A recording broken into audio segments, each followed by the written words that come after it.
लकड़ी होगी।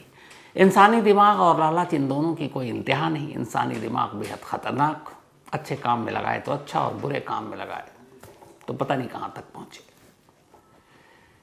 6 लोग दुबई से दिल्ली के लिए फ़्लाइट पकड़ते हैं। ये 6 लोग एक साथ एक दूसरे को जानते थे, लेकिन 2 अलग अलग फ़्लाइट पकड़ते हैं। 4 दुबई से सीधे मुंबई के लिए फ़्लाइट पकड़ते हैं और 2 दुबई से सीधे दिल्ली के लिए। जो 4 लोग दुबई से दिल्ली बल्कि मुंबई के लिए फ़्लाइट पकड़ते हैं, उनके नाम थे मुतालिब, अज़हरुद्दीन, शान आलम और जुल्फ़िकार अली। इन चारों को दुबई से मुंबई उतरना था। तारीख़ थी 23 मई और दोपहर की फ़्लाइट थी। ये चारों वक्त पर मुंबई उतर जाते हैं, लैंड कर जाते हैं। दुबई से मुंबई की फ़्लाइट लगभग 2 घंटे के आसपास की। उसी दिन 23 मई को ही 2 और लोग दुबई से दिल्ली के लिए फ़्लाइट पकड़ते हैं। इन दोनों के नाम थे मोहम्मद नावेद और जाहिद अली। अब 6 लोग दुबई से इंडिया पहुंचे, 4 मुंबई और 2 दिल्ली। अब जो मुंबई से दिल्ली पहुंचे, मतलब जो दुबई से मुंबई पहुंचे, उन्होंने मुंबई से दिल्ली के लिए फ़्लाइट पकड़ी, जो 4 लोग थे। और जो दिल्ली आए वो डायरेक्ट दिल्ली उतर गए। लेकिन दुबई से दिल्ली वालों ने फ़्लाइट इस तरीके से पकड़ा था कि जो उनके 4 साथी मुंबई पहुंचेंगे, जब वो मुंबई से दिल्ली पहुंचेंगे तो लगभग टाइमिंग एक होगी, 1 घंटे का फ़र्क होगा।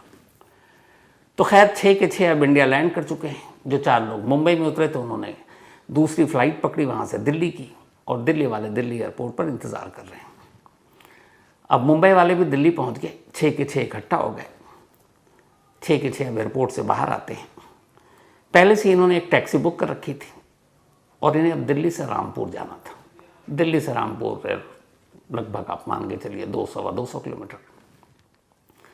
तो अब ड्राइवर इनका इंतज़ार कर रहा था। ड्राइवर का नाम जुल्फ़िकार। 6 के 6 उसकी गाड़ी में बैठ गए और आर्टिगा कार थी।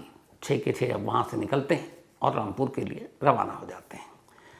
अब जब ये रामपुर के लिए रवाना होते हैं तो रास्ते में एक मुरादाबाद के करीब एक टोल प्लाज़ा पड़ता है जो अब बंद हो गया है, लेकिन रास्ता वैसे ही उसी से आपको गुजर कर जाना पड़ता है, तो वहाँ पे थोड़ी सी गाड़ी की रफ्तार स्लो हो जाती है।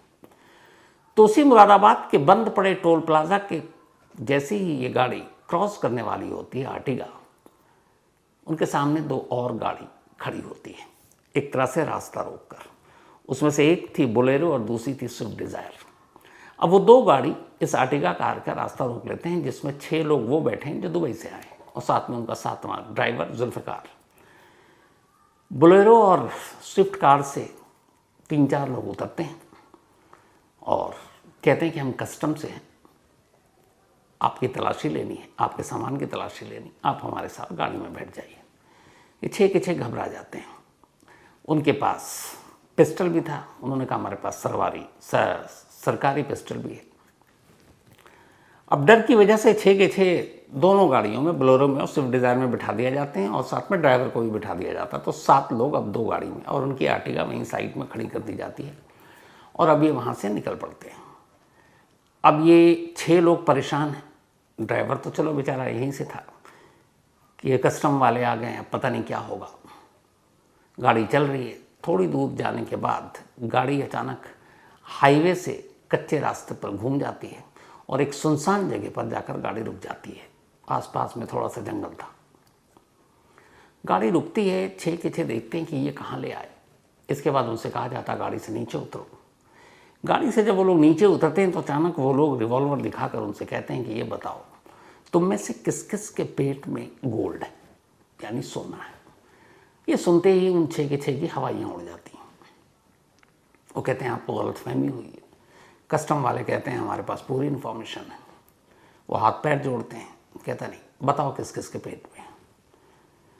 वो कुछ बताते नहीं है। तभी वो कस्टम के अफसर आपस में बात करते हैं कि ये लोग ऐसे तो मानेंगे नहीं, तो हमारी टीम में एक डॉक्टर भी है, चलो इन सब के पेट को चीरते हैं, ऑपरेशन करते हैं, ऑपरेशन करके इनके पेट से गोल्ड निकाल लेंगे। ये सुनकर वो और घबरा गए। अब उधर ड्राइवर बदहवास, अच्छा उन्होंने ड्राइवर को किनारे में छोड़ रखा क्योंकि ड्राइवर उनके लिए वांटेड था ही नहीं। उन्हें पता था ड्राइवर का कोई लेना देना नहीं है।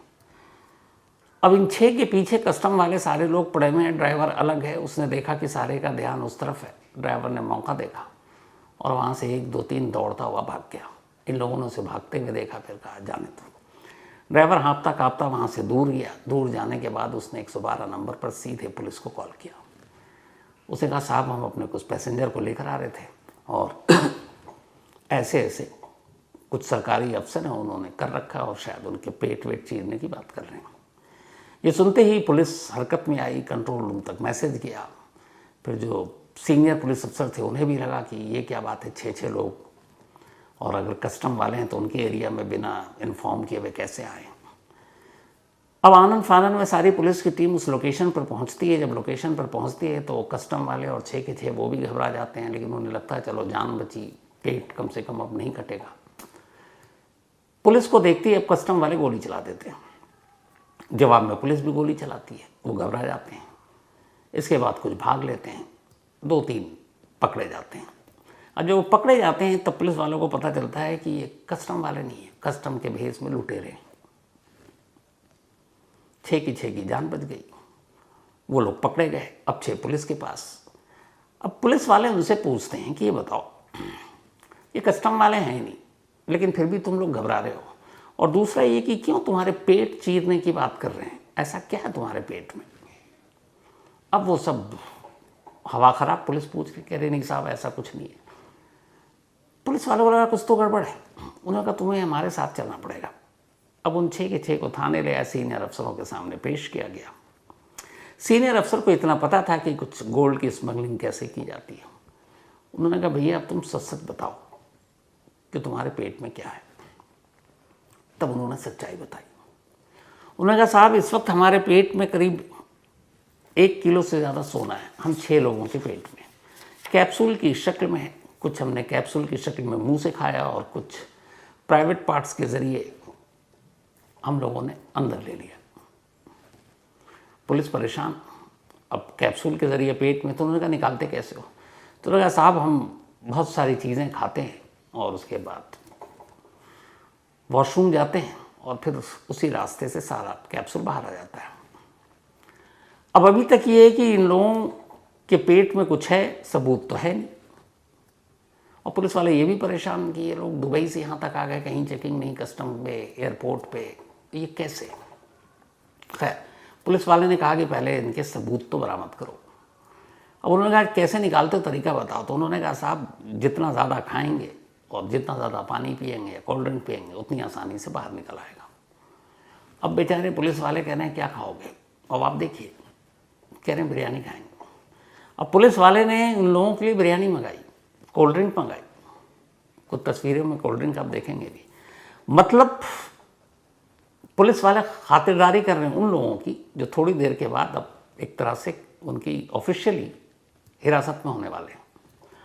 खैर अब पुलिस वाले मंगाए जा रहे हैं, खिलाए जा रहे हैं, खा रहे हैं, वो बाथरूम जा रहे हैं, कुछ कैप्सूल आ रहा है, कुछ नहीं आ रहा है, और खिलाते जा रहे हैं। कहते हैं करीब 10,000 रुपये की बिरयानी इन 6 लोगों को खिला दी, कोल्ड ड्रिंक सब। एक एक करके बहुत सारे कैप्सूल बाहर आए। फिर पता चला कि कुछ कैप्सूल हो सकता है, अब इन्हें क्या, उन्होंने कहा गिनती के हिसाब से तो कुछ है। फिर पुलिस वालों ने डॉक्टर को बुलाया, इनको अस्पताल ले गए, इनका एक्सरे हुआ, इनके बाकी चीज़ें हुई, तस्वीरें आई, तो पता चला एक के तो पेट में अभी भी एक कैप्सूल फंसा हुआ है। अब उसको भी निकालने की तैयारी की जा रही है, उसको और कहा जा रहा खाओ। अब वो कैप्सूल कहीं गलत जगह फंस गया। खैर ये सब चलता रहा। अब उनसे पूछताछ हुई, ऑफिशियली पता चल गया है लोग स्मगलर हैं, गोल्ड अपने जिस्म के अंदर छुपा कर लेकर आते हैं। तो पूछताछ हुई कि भाई ये तुम लोग करते क्या हो, कैसे करते हो, क्यों करते हो। तो पूरी कहानी आई ना, अजीब कहानी है।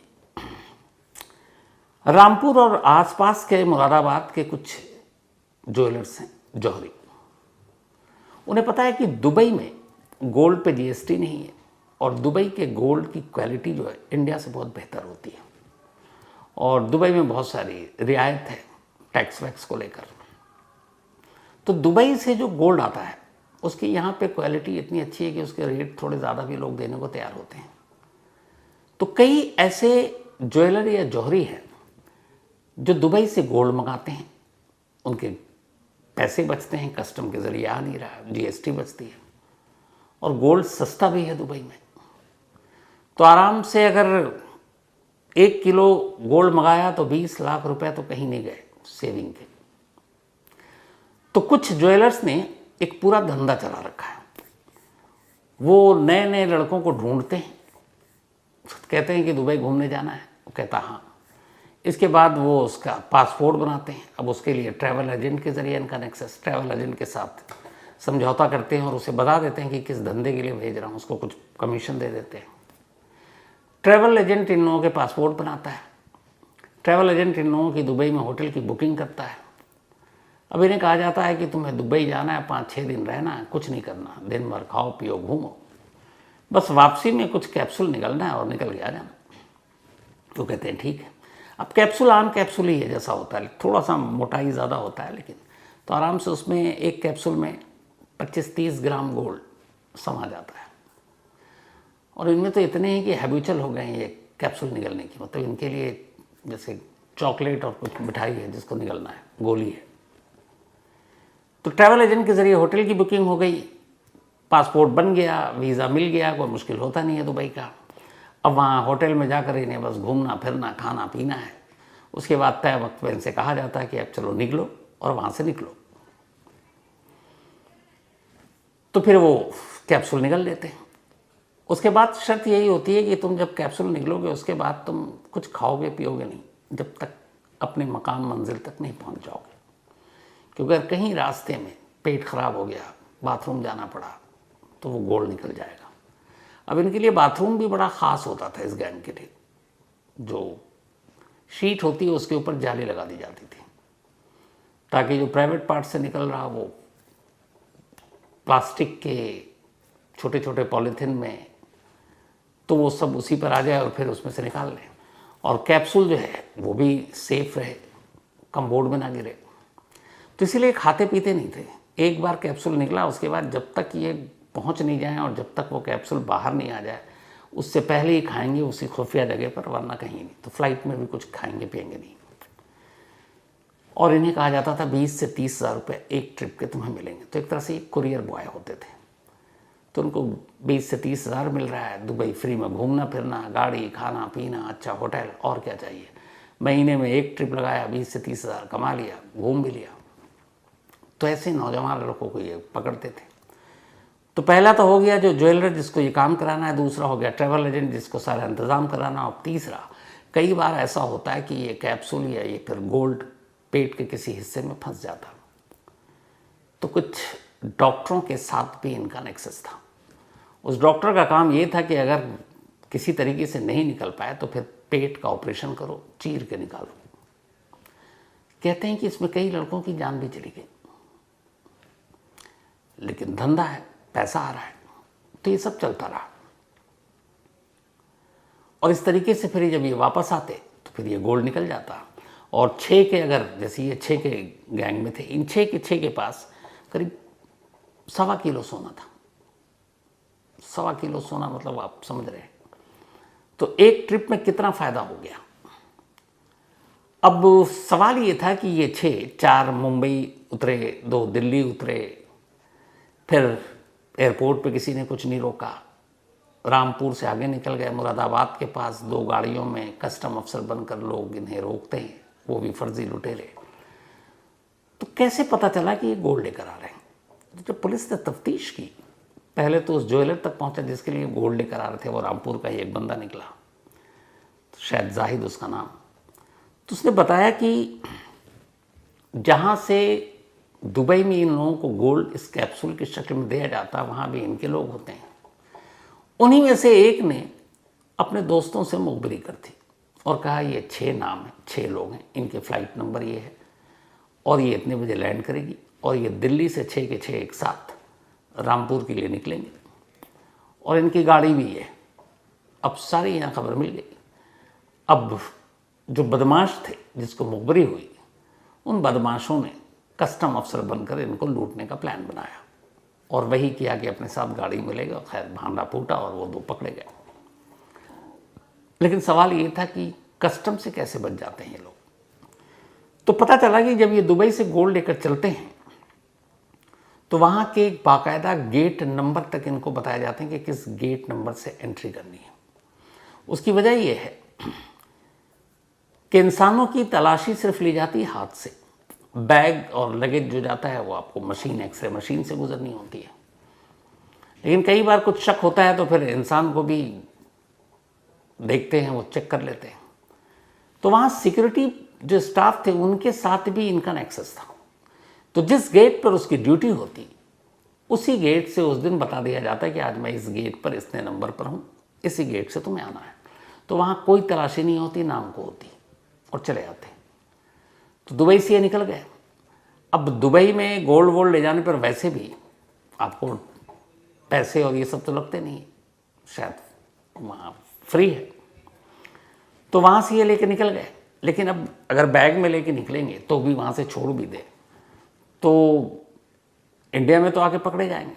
तो अब ये है कि जो गोल्ड लेकर आना है वो इंडिया तक नज़र ना आए, तो इसीलिए ये अपने पेट के अंदर डाल लेते हैं अलग अलग तरीके से। तो अब दुबई से निकल गए क्योंकि सिक्योरिटी स्टाफ के साथ मिली भगत है। अब ये फ्लाइट में बोर्ड करते हैं। फ्लाइट में बैठने के बाद अब इन्हें ये पता है कि यार फ्लाइट में खाना पीना नहीं है, वरना क्या पता कब बाथरूम जाना पड़े, टॉयलेट का यूज़ करना पड़े। तो ये बिना खाए पिए अपना सफ़र करते हैं। अब पहुँचे इंडिया। अब इंडिया में मुंबई दिल्ली एयरपोर्ट पे जब आप आते हैं, आप इंटरनेशनल ट्रैवल करके भी, तो आपके लगेज की जो है वो तो तलाशी होती है, उसको एक्सरे मशीन से गुजारा जाता है। लेकिन आम जो हम लोग मुसाफिर आते हैं या तो ज़्यादा से ज़्यादा मेटल डिटेक्टर से गुजारते हैं, या फिर आप सीधे इमिग्रेशन के पास जाते हैं और निकल लेते हैं। तो यहाँ बॉडी की तलाशी पूरी कम होती है। कुछ एयरपोर्ट पे यहाँ पे भी सेटिंग है। तो लगेज की तलाशी हो गई, बैग में तो इनके कुछ होता नहीं है क्योंकि सब सारा माल तो जिस्म में छुपा रखा है। और अब उसके बाद ये आराम से एयरपोर्ट से बाहर निकल आते हैं। बाहर आने के बाद अब इन्हें पहुँचना होता है अपनी मंजिल पर। वहाँ जैसे ही जाते हैं वहाँ पहले से ही इनके लिए खाना पीना सब तैयार होता है, इनकी मनपसंद का, ताकि जितना ज़्यादा, जितनी शौक़ से खाएंगे, जितनी जल्दी खाएंगे, उतना जल्दी सोना उगलेंगे। क्या कहें इसको, सोना उगलना ही होगा। तो लेकिन ऐसा कई बार हुआ। एक दिल्ली में एक दो जगह पर इनके कुछ डॉक्टर हैं, कुछ तो झोला छाप भी है, कि मुश्किल आ गई, सब कुछ दे रहे हैं, खाना पीना, पर अटक गया किसी गलत जगह पर, अब बाहर नहीं आ रहा है।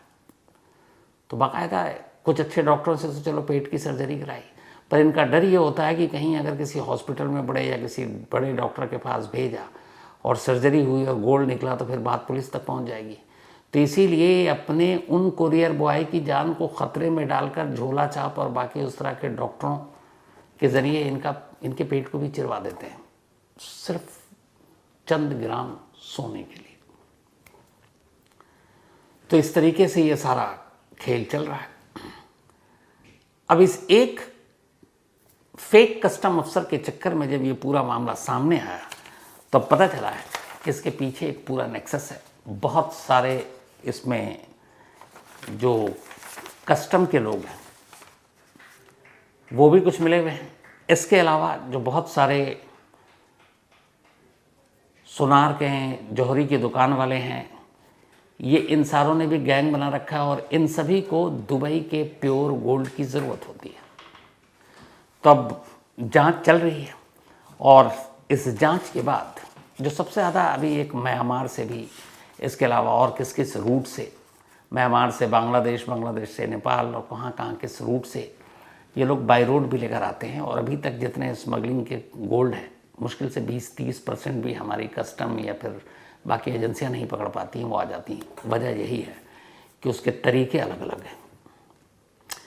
अब कई ऐसे ज्वेलर जो हैं वो रडार पर हैं, पुलिस कुछ को उठा चुकी है, पूछताछ हो रही है। इनके अलावा कई ऐसे कुरियर बॉय जो इससे पहले गए, उनकी लिस्ट तैयार हो रही है।